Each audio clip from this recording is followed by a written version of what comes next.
Sir, MUDA ವಿಚಾರದಲ್ಲಿ IAS top ಅಧಿಕಾರಿ ಒಬ್ಬರು ಮುಡಾ ಅಕ್ರಮ ತಪ್ಪಿಸೋಕ್ಕೋಗಿ ಅಂದ್ರೆ ರಕ್ಷಣೆ ಮಾಡೋದಕ್ಕೆ ಮುಂದಾಗಿದ್ರು ಅಂತ ಬೈರತಿ ಸುರೇಶ್ ಅವರು ಮುಡಾ ಕಚೇರಿಗೆ ಹೋಗಿ ಹೆಲಿಕಾಪ್ಟರ್ನಲ್ಲಿ ದಾಖಲೆ ತಂದ್ರು ಅಂತ ಏನು ಹೇಳ್ತಾ ಇದ್ರು. ಅದಕ್ಕೂ ಮುಂಚೆನೆ 144 ಫೈಲ್ಗಳನ್ನ ಮುಡಾ ಕಚೇರಿಯಿಂದ ಎತ್ಕೊಂಡು ಬಂದಿದ್ದಾರೆ ಆ ಅಧಿಕಾರಿ ಅನ್ನುವಂತಹ ಆರೋಪ ಲೋಕಾಯುಕ್ತ ಸರ್ಚ್ ವಾರೆಂಟ್ ಅಲ್ಲಿ ಬಯಲಾಗಿದೆ ಸರ್. ನೋಡಿ, ಮೂಡಾ ಹಗರಣ ಇದೆಯಲ್ಲ, ಈ ರಾಜ್ಯದಲ್ಲಿ ಕಂಡಂತ ಅತಿ ದೊಡ್ಡ ಹಗರಣ. ಅದರಲ್ಲೂ ಮುಖ್ಯಮಂತ್ರಿಗಳು ಅವರ ಕುಟುಂಬ ಇನ್ವಾಲ್ವ್ ಆಗಿರೋಂಥದ್ದು ಇನ್ನೊಂದು ದೊಡ್ಡ ಹಗರಣ. ಬರೀ 14 ಸೈಟ್ ಅಲ್ಲ, ಇಲ್ಲಿ 14 ಸೈಟ್ ಜೊತೆ ಸಾವಿರಾರು ಸೈಟ್ಗಳು ಅಕ್ರಮವಾಗಿ ಯಾರು ಬಡವರಿಗೆ ಸೇರ್ಬೇಕಾಯ್ತು, ಯಾರು ಸಾಮಾನ್ಯ ಜನರಿಗೆ ಅಪ್ಲೈ ಮಾಡಿದ್ರು, ಕಾಯ್ತಾ ಇದ್ರು 16 ವರ್ಷ, ಅವ್ರಿಗೆ ಸೇರ್ಬೇಕಾಯ್ದನ್ನ ಲೂಟಿ ಮಾಡಿದ್ದಾರೆ. ನನಗನ್ಸೋ ಪ್ರಕಾರ ಇದು 3 ರಿಂದ 4 ಸಾವಿರ ಕೋಟಿ ಅವ್ಯವಹಾರ ಆಗಿದೆ ಅಂತ ಅನಿಸುತ್ತೆ. ಆ ದೃಷ್ಟಿಯಿಂದ ಈಗ IAS ಅಧಿಕಾರಿ ಅವನು ಮಾಡಿರೋ ತಪ್ಪನ್ನು ಮುಚ್ಚಾಕೋಣಕ್ಕೋಸ್ಕರ 100% ಈ ತನಿಖೆ ಅಂದ ತಕ್ಷಣ ಅವರು ಅಲ್ಲಿಂದ ದಾಖಲೆಗಳನ್ನೆಲ್ಲ ಮಾಯ ಮಾಡಿರ್ತಾರೆ, ತಿದ್ದಿರ್ತಾರೆ, ವೈಟ್ನರ್ಗಳು ಹಾಕಿರ್ತಾರೆ. ಇದರ ಬಗ್ಗೆನೂ ಕೂಡ ನಾವು CBI ತನಿಖೆ ಆಗ್ರಹ ಮಾಡ್ತಾ ಇದ್ದೀರಿ. CBI ತನಿಖೆ ಆದರೆ ಮಾತ್ರ ಇನ್ನಷ್ಟು ಮೂಡಾದ ಹಗರಣಗಳು ಹೊರಗಡೆ ಬರುತ್ತೆ. ಅದಕ್ಕಿಂತ ಹೆಚ್ಚಾಗಿ ಯಾರು ಸಾಮಾನ್ಯ ಜನ ಸೈಟ್ಗಳಿಗೆ ಅಪ್ಲೈ ಮಾಡಿ ಕಾಯ್ತಾ ಇದ್ರು 16 ವರ್ಷ, ಅವರಿಗೆ ಒಂದು ನ್ಯಾಯ ಕೊಟ್ಟಂಗಾಗುತ್ತೆ. ಮತ್ತು ಸರ್ಕಾರದ ಖಜಾನೆಗೆ 3 ರಿಂದ 4 ಸಾವಿರ ಕೋಟಿ ದುಡ್ಡು ಬರುತ್ತೆ. ಸರ್ಕಾರದ ಬಡ ಜನರ ಒಂದು ಟ್ಯಾಕ್ಸ್ ಪೇಯರ್ಸ್ ಅಮೌಂಟ್, ಅದು ಭಾಳ ಇಂಪಾರ್ಟೆಂಟು. ಅದಕ್ಕೆ ಈ ಫೈಲು ಬೈರತಿ ಸುರೇಶ್ ಅವರು ಬಂದು ಅವರೆಷ್ಟು ಫೈಲ್ ಎತ್ಕೊಂಡು ಹೋದ್ರೋ ಗೊತ್ತಿಲ್ಲ. ಅದಕ್ಕೆ ಮುಂಚೆನೇ ಇವರೊಂದಷ್ಟು ಫೈಲ್ ಎತ್ಕೊಂಡು ಹೋಗಿದ್ದಾರೆ ಅನ್ನೋದು ನನಗೆಲ್ಲ ದಿಗ್ಭ್ರಮೆ ಆಗ್ತಾ ಇದೆ. ಒಂದು ರೀತಿ ದಿಗ್ಭ್ರಮೆ. ಏನಪ್ಪ, ಈ ರೀತಿ ಅಧಿಕಾರಿಗಳು IAS ಅಧಿಕಾರಿಗಳೇ ಫೈಲ್ಗಳನ್ನು ಕದಿಯೋಂಥ ಸ್ಥಿತಿಗೆ ಬಂದ್ಬಿಟ್ರೆ ನಮ್ಮ ಸರ್ಕಾರ ಎಲ್ಲಿಗೆ ನಿಲ್ಲುತ್ತೆ? ಯಾರು ಫೈಲ್ಗಳನ್ನು ರಕ್ಷಣೆ ಮಾಡಬೇಕಾಯಿತು ಅದೇ ಅಧಿಕಾರಿ ಫೈಲ್ಗಳನ್ನು ಕಳ್ತನ ಮಾಡ್ತಾರೆ ಅಂತ ಹೇಳಿದ್ರೆ ನಮ್ಮ ರಾಜ್ಯದ ಆಡಳಿತ ವ್ಯವಸ್ಥೆ ಎಷ್ಟು ಕುಸಿದಿದೆ ಅನ್ನೋದು ಇದರಿಂದ ಸ್ಪಷ್ಟ ಆಗ್ತಾ ಇದೆ. ಅದರಿಂದ CBI ತನಿಖೆ ಒಂದೇ ಇದಕ್ಕೆ ಪರಿಹಾರ ಅಂತ ನಾನು ಆಗ್ರಹ ಮಾಡ್ತಾ ಇದ್ದೀನಿ. ಕಿಚ್ಚು ಬಿಜೆಪಿ ಹೊರಟದ ಕಿಚ್ಚು ಡಲ್ ಆಯ್ತಾ ಅಂತ ವಕ್ಫ್ ವಿಚಾರದಲ್ಲಿ ನಿಮ್ಮ ಯತ್ನಾಳ್ ಟೀಮ್ ಇವತ್ತಿಂದ ಹೋಗ್ತಾ ಇದ್ದಾರೆ, ಬಿಜೆಪಿ ಟೀಮು ಮೌನ. ಬೇರೆ ಬೇರೆ ವಿಚಾರಗಳಲ್ಲೂ ಕೂಡ ಯಾಕೋ ಡಲ್ ಆಗಿದೆ ಬಿಜೆಪಿ ಟೀಮ್ ಅಂತ. ನೋಡಿ, ಈ ಬೈ ಎಲೆಕ್ಷನ್ನು ನಮ್ಗೆ ಯಾವುದು ಕೂಡ ಪಾರ್ಟಿ ಮೇಲೆ ಯಾವುದೇ ರೀತಿ ಎಫೆಕ್ಟ್ ಆಗಲ್ಲ. ಯಾಕಂದರೆ ಹಿಂದೇನೂ ಕೂಡ ನಮ್ಮ ಸರ್ಕಾರ ಇದ್ದಾಗ ನಾವು 18 ಬೈ ಎಲೆಕ್ಷನ್ ಗೆದ್ದಿದ್ದೀರಿ. ಅದಾದಮೇಲೆ ಜನರಲ್ ಎಲೆಕ್ಷನಲ್ಲಿ ನಾವು ಸೋತಿದ್ದೀರಿ. ಇವರು 3 ಬೈ ಎಲೆಕ್ಷನ್ ಗೆದ್ದಿರೋದು. ಇದಕ್ಕೆ ಏನೋ ಕ್ಲೀನ್ ಚಿಟ್ ಅಂತೆ, ಏನು ಮೂಡ ಕ್ಲೀನ್ ಚಿಟ್ ಕೊಟ್ಬಿಟ್ಟವ್ರೆ. ವಾಲ್ಮೀಕಿ ಹಗರಣಕ್ಕೆ ಕ್ಲೀನ್ ಚಿಟ್ ಅಂದರೆ ಭ್ರಷ್ಟಾಚಾರ ಮಾಡಿ ಬೈ ಎಲೆಕ್ಷನ್ ಆಗ್ಬಿಟ್ಟು ಗೆದ್ದುಬಿಟ್ರೆ ಕ್ಲೀನ್ ಚಿಟ್ ಅಂತಾನೆ ಅರ್ಥ. ಇದು ಕಾನೂನಾ, ಸಂವಿಧಾನನ ಇದು? ಅದೇ ಬೇರೆ ಇದೇ ಬೇರೆ. ಅಲ್ಲಿ ಲೋಕಲ್ ಇಶ್ಯೂ ಇದು. ಇಲ್ಲಿ ಲೋಕಲ್ ಇಶ್ಯೂ ನಡೆದಿರೋವಂಥದ್ದು. ಮತ್ತು ಮತದಾರರ ಸಂಖ್ಯೆ 7 ರಿಂದ 8 ಲಕ್ಷ ಅಷ್ಟೇ ಇದು ಮತದಾರರ ಸಂಖ್ಯೆ. ರಾಜ್ಯದಲ್ಲಿ ಸುಮಾರು 4-5 ಕೋಟಿ ಮತದಾರರಿದ್ದಾರೆ. ಅವರ ವರ್ಡಿಕ್ಟ್ ಅಲ್ಲ ಇದು. ಇದು ಅಷ್ಟಕ್ಕೆ ಸೀಮಿತ. ಅಲ್ಲಿ ಸ್ಥಳೀಯ ಅಭ್ಯರ್ಥಿ, ಅಲ್ಲಿನ ವಾತಾವರಣ, ಆಡಳಿತ ಮಾಡುವಂಥ ಪಕ್ಷ, ಅಲ್ಲಿನ ಕಾಂಟ್ರಾಕ್ಟರ್ಗಳು, ಅಲ್ಲಿ ಅಧಿಕಾರಿಗಳು, ಇವರೆಲ್ಲರೂ ಇದಕ್ಕೆ ಭಾಗಿದಾರರಾಗಿರ್ತಾರೆ. ಆದ್ದರಿಂದ ನಮ್ಮ ಹೋರಾಟ ನಿಲ್ಲಲ್ಲ. ನಿನ್ನೆನೂ ಕೂಡ ನಾನು ಮಂಡ್ಯ ಪ್ರವಾಸ ಮಾಡಿದ್ದೀನಿ. ಮಂಡ್ಯದಲ್ಲಿ ಪಾರ್ಟಿಯ ಸಂಘಟನೆಗೋಸ್ಕರ ಹೋಗಿದ್ದೀನಿ. ನಾಳೆ 3 ಗಂಟೆಗೆ ಸಭೆನೂ ಕೂಡ ಕರೆದಿದ್ದೀನಿ ನಾನು. ವಿಧಾನಸಭಾ ಅಧಿವೇಶನದ ಬಗ್ಗೆ ಏನು ಚರ್ಚೆ ಮಾಡಬೇಕು ಅನ್ನೋದಕ್ಕೆ ಪ್ರಮುಖರ ಸಭೆಯನ್ನು ಕೂಡ 3 ಗಂಟೆಗೆ ಕರೆದಿದ್ದೀನಿ. ಅದೇ ರೀತಿ JDS ನಾಯಕರಾದಂಥ ಕುಮಾರಣ್ಣವ್ರ ಜೊತೆ ಮಾತಾಡಿದ್ದೀನಿ. ಅವರು ಶನಿವಾರ ಬರ್ತಾರೆ.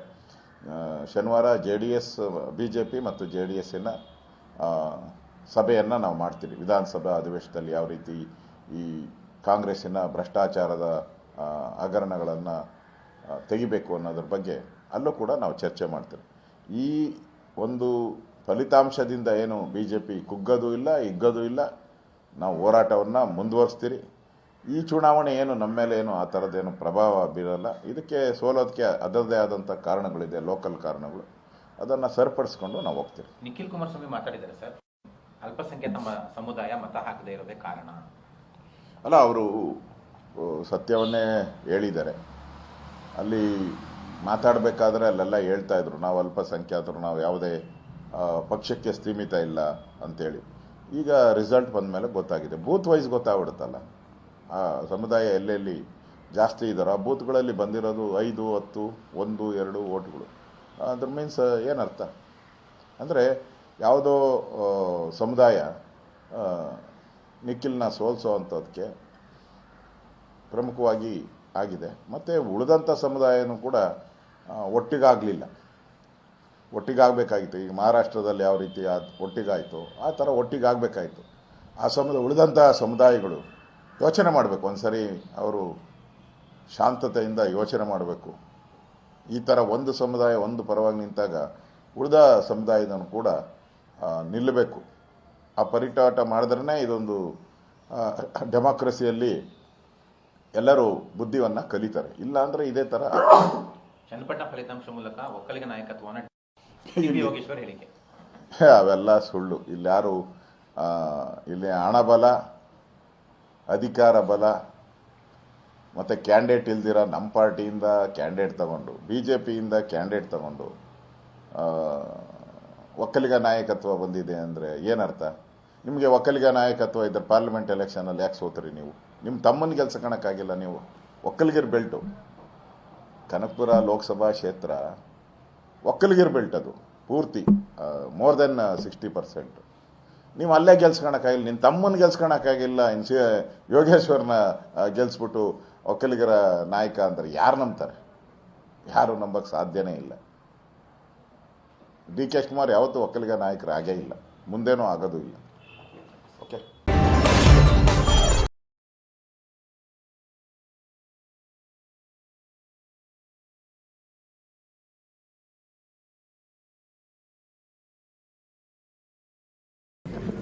ಅವ್ರಿಗೆ ಬೇಕಾಗಿರೋದು ಪ್ರಚಾರ. ಅವ್ರು ಹೋದಷ್ಟು ನಮ್ಗೆ ಒಳ್ಳೇದು. ಅವ್ರ ಮುಖಗಳನ್ನ ಕನ್ನಡಿಲಿ ನೋಡ್ಕೊಳ್ಳಿ ಅಂತ ಹೇಳಿದ್ದೀವಿ. ನಾವು ಫ್ಯಾಕ್ಟ್ ಎಲ್ಲ ಬಿಚ್ಚಿಡ್ತೀವಿ. ಯಾವ ರೀತಿ ಇವ್ರದ್ದು ಗೋಮುಖ ವ್ಯಾಘ್ರ ಅಂತ ಹೇಳ್ತಾರೆ, ಹಂಗೆ ಈಗ ನಾನು ಕೋಡಂಬಳ್ಳಿ ಎಲೆಕ್ಷನ್ ನಮ್ಮ ಚನ್ನಪಟ್ಟಣ ಎಲೆಕ್ಷನ್ ಟೈಮ್ ನೋಡಿದೆ. 4 ಜನ ಹುಡುಗರುಗಳು ಎಲ್ಲ ಬ್ಯಾಗ್ ಹಾಕೊಂಡು ಪಾಣಿ ಎತ್ಕೊಂಡು ಹೋಗ್ತಾ ಇದ್ರು. ನನ್ನ ಹಳೆ ಕ್ಷೇತ್ರ ಅದು. ನಾನು ಕರೆಸ್ದೆ, ಆ ಪಾಣಿಗಳು ನೋಡಿದೆ. 2020ರಲ್ಲಿ ಪಾಣಿಗಳು ತಿದ್ದುಪಡಿ ಆಗಿದೆ. ಈಗ ಬಂದು ಅದನ್ನ ಮನೆಗೆ ಹೋಗಿ ತೋರಿಸ್ತಾರೆ. ಕೊನೆಗೆ ಹಿಡ್ಕೊ ಕರೆಸ್ರೆ ಅಂತ ಅಂದೆ, ಓಡೋಗ್ಬಿಟ್ರೆ. ಸೊ ಹಂಗೆ ಈ ಲೀಡ್ಗಳೆಲ್ಲ ಇದಾರಲ್ಲ, ಇವರು ಅದಕ್ಕೆ ಅವ್ರದ್ದು ಮುಚ್ಕೊಳ್ಳೋಕ್ಕೆ, ಅವ್ರದ್ದು ಇಂಟರ್ನಲ್ ಪ್ರಾಬ್ಲಮ್ಸ್ ಮುಚ್ಕೊಳ್ಳಿಕ್ಕೆ ಹೊರಟಿದ್ದಾರೆ. ನಾವು ಕಂಪ್ಲೀಟ್ ಎಲ್ಲ ಬಿಚ್ಚಿ ಬೇರ್ ಮಾಡ್ತೀವಿ. ಜನ ಅವ್ರನ್ನ ತೋರಿಸಿದ್ದಾರೆ, ಬೇರೆ ಸ್ಟ್ಯಾಂಡ್ ಅಂತ ತೋರಿಸಿದ್ದಾರೆ. ಏನು ಪ್ರಚಾರ, ಏನು ಅಯ್ಯೋ ಎಲ್ಲ ಕಂಪ್ಲೀಟ್ ಇಡೀ ಜಿಲ್ಲೆಗೆ ಹೋಗೋದು, ಮಾಡೋದು, ಧರಣ ಕೂತ್ಕೊಳ್ಳೋದು ಎಲ್ಲ ಮಾಡಿದ್ರು. ಇದು ನಮ್ಮ ಹತ್ರ ಇದೆ. ನಾವು ಸುಮ್ಮನೆ ಎಲೆಕ್ಷನಲ್ಲಿ ಸುಮ್ಮನೆ ನಾವು ಮಧ್ಯೆ ಡಿಸ್ಟರ್ಬೆನ್ಸ್ ಮಾಡ್ಬೋದು, ನಾವು ಮಾತಾಡಕ್ಕೆ ಹೋಗಿ. ಸರ್, ಅವ್ರದ್ದೇ ಎರಡೇ ಟೀಮ್ ಆಗಿದೆ. ಅವರೇ ಸಪರೇಟ್ ವಕ್ಫ್ ಅಂತ ಯಾತ್ರೆ ಮಾಡ್ತಾರೆ. ಅವ್ರ ವಿರುದ್ಧನೇ ಕಂಪ್ಲೇಂಟ್ ಕೊಟ್ಟವ್ರೆ ಪಾರ್ಟಿಯವರು. ಯಾರು ಅನಾಮಿಕರು ನಮ್ಮ ಚಿಹ್ನೆ ಬಳಸ್ತಾ ಇದ್ದಾರೆ ಅಂತ. ಅದೇ ಅವರೇ ತೀರ್ಮಾನ ಮಾಡ್ಕೋಬೇಕು. ನನಗೇನು 2 ಪಾರ್ಟಿಯಲ್ಲಿ 3 ಗುಂಪಾಲಿ 4 ಗುಂಪಾಲಿ, ನಮಗೆಲ್ಲ ಒಂದೇ ಗುಂಪದು. ನಮ್ಮ ಲೆಕ್ಕಕ್ಕೆ ಒಂದೇ ಗುಂಪು. JDS ಚಿಹ್ನೆ ಬೇರೆ ಅಷ್ಟೇ, ಒಂದೇ ಗುಂಪು. ಅವರು ಅದನ್ನ ಪ್ರಯೋಗ ಮಾಡ್ತಾ ಇದ್ದಾರೆ. ಅವ್ರು ಮಾಡ್ತೀವಿ. ನನ್ಗೆ ಅವ್ರು ಮಾಡಿದಷ್ಟು ನಮ್ಮ ಬಗ್ಗೆ ಹೆಚ್ಚಿಗೆ ಪ್ರಚಾರ ಕೊಡ್ತಾ ಇದ್ದಾರೆ.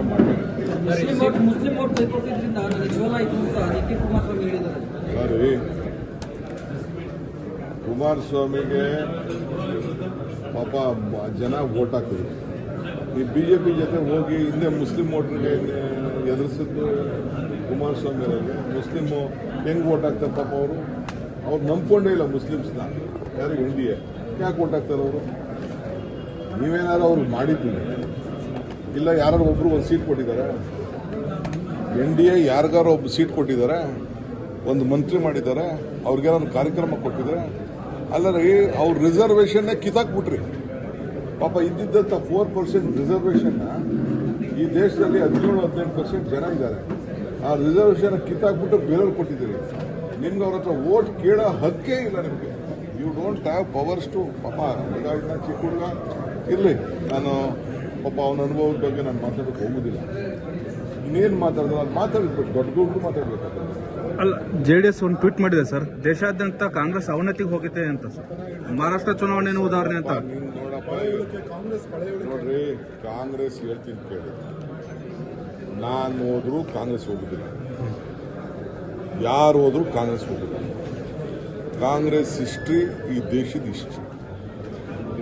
ಕಾಂಗ್ರೆಸ್ಸು ಈ ದೇಶನ ಯಾವತ್ತೂ ಡಿವೈಡ್ ಮಾಡಕ್ ಬಿಟ್ಟಿಲ್ಲ. ಕಾಂಗ್ರೆಸ್ ಯಾವಾಗಲೂ ತ್ಯಾಗ ಮಾಡಬೇಕು. ಏನು ಎಂತೆಂಥ ಚಕ್ರವರ್ತಿಗಳೆಲ್ಲ ಬಿದ್ದೋಗ್ಬಿಟ್ಟಿದಾರ್ರಿ. ಯಾವ ಚಕ್ರವರ್ತಿ ಈ ಪ್ರಪಂಚದಲ್ಲಿ ಹಂಗೆ ಉಳ್ಕೊಂಡವನು? ಸದ್ದಾಮ್ ಹುಸೇನ್ ಏನಾಯ್ತು? ಪಾಕಿಸ್ತಾನಲ್ಲಿ ಏನಾಯ್ತು?